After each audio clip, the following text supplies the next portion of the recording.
Olá, hoje eu queria falar com vocês de um assunto um pouco diferente daquela minha área de atuação específica, que eu lido no direito na área de arrematação de imóveis.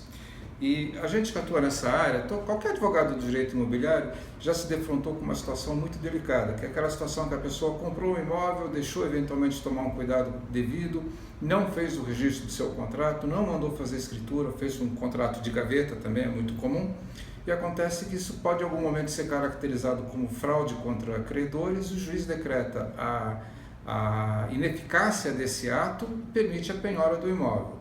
É uma situação muito complexa, muito complicada, porque normalmente a aquisição de um imóvel é um passo muito importante na vida das pessoas, compromete um valor muito grande de dinheiro da pessoa, normalmente até da família inteira, ou senão, no mínimo que você pode dizer é que normalmente para as pessoas é um projeto de vida muito importante, é um passo muito importante, quer dizer, o local onde a pessoa vai residir, onde ela pretende residir depois que se aposentar, enfim, ou mesmo é um passo antes de fazer o casamento. Enfim, é um passo muito importante, tem que se tomar todo cuidado e qualquer perda desse imóvel ou dos direitos sobre esse imóvel é sempre muito complicado. Essa é uma questão muito recorrente no direito, né? Existem várias situações em que a gente se defronta com a possibilidade do comprador perder o imóvel. Tanto é que já no Código de Processo Civil existe um recurso específico, que é o embargo de terceiro, quer dizer, o direito que você tem de defender o imóvel que você adquiriu quando ele está sendo ameaçado por um processo do qual você não fez parte. Também no direito civil, esse termo, essa possibilidade de perder o imóvel, chama-se evicção. Então ela tem toda uma regulamentação, todos os capítulos específicos no Código Civil. Estou falando isso tudo para deixar claro que não é uma situação, talvez ela não seja uma situação muito recorrente, muito comum, no sentido de um número grande de casos que aconteça. Porcentualmente, acredito que é uma porcentagem muito pequena das alienações dos imóveis que sofrem esse tipo de problema.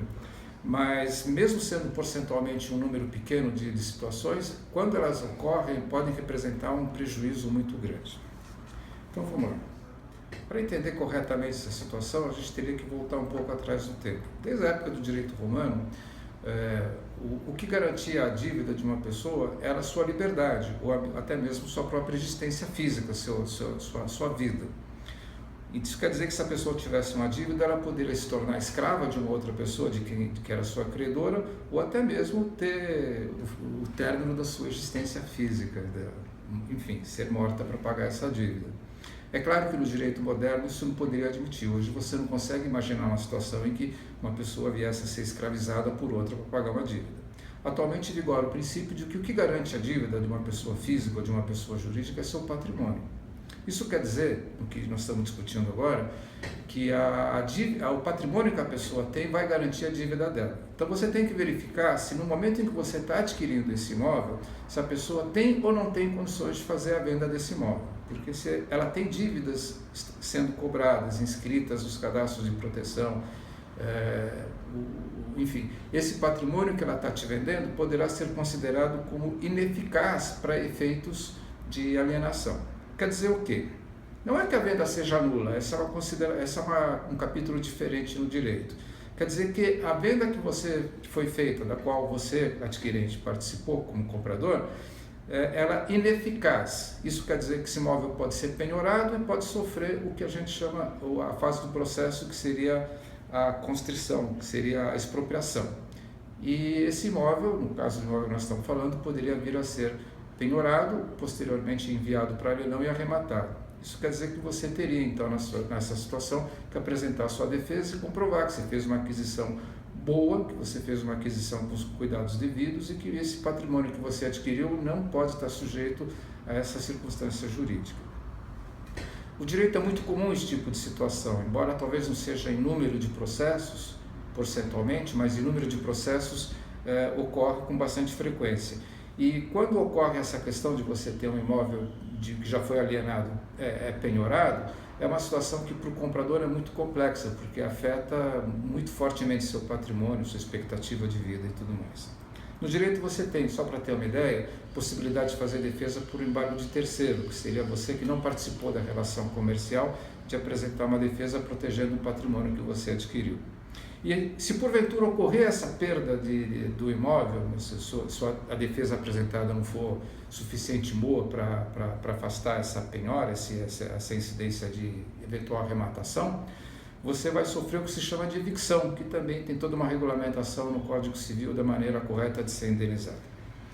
Então, essa que é a questão central. Você, quando vai adquirir um imóvel, tem que tomar todo cuidado, verificar se a pessoa que está te vendendo tem condições de fazer a venda eficientemente, se você pode ou não comprar esse imóvel. Se porventura houverem dívidas em tramitação, se houverem dívidas vencidas, ou se o patrimônio da pessoa que está te vendendo não for suficientemente grande para garantir essas dívidas anteriores, a compra não deve ser feita e você tem que sair fora dessa situação, procurar um outro imóvel. Para você verificar essa possibilidade de comprar um imóvel, você tem que verificar 2 grupos de documentos. Você tem que verificar primeiro a documentação das pessoas que estão te vendendo, seja pessoa física ou jurídica. Levantar todas as certidões, saber se tem dívidas escritas, se tem processos em execução, enfim, qual é a situação jurídica da pessoa e do patrimonial dela. A segunda coisa que você tem que verificar é a própria situação do imóvel, se existem dívidas de IPTU escritas, no caso se tratar de um prédio, de um apartamento, como é que está a dívida tributária, coisa e tal. Tem outros cuidados que você tem que tomar, tem que verificar se existem planos de desapropriação daquela região, enfim, uma série de cuidados. Mas, grosseiramente, é mais ou menos isso que você tem que verificar. A possibilidade do vendedor fazer a venda, se ele tem uma situação patrimonial que permita que ele faça essa venda, e a situação do imóvel.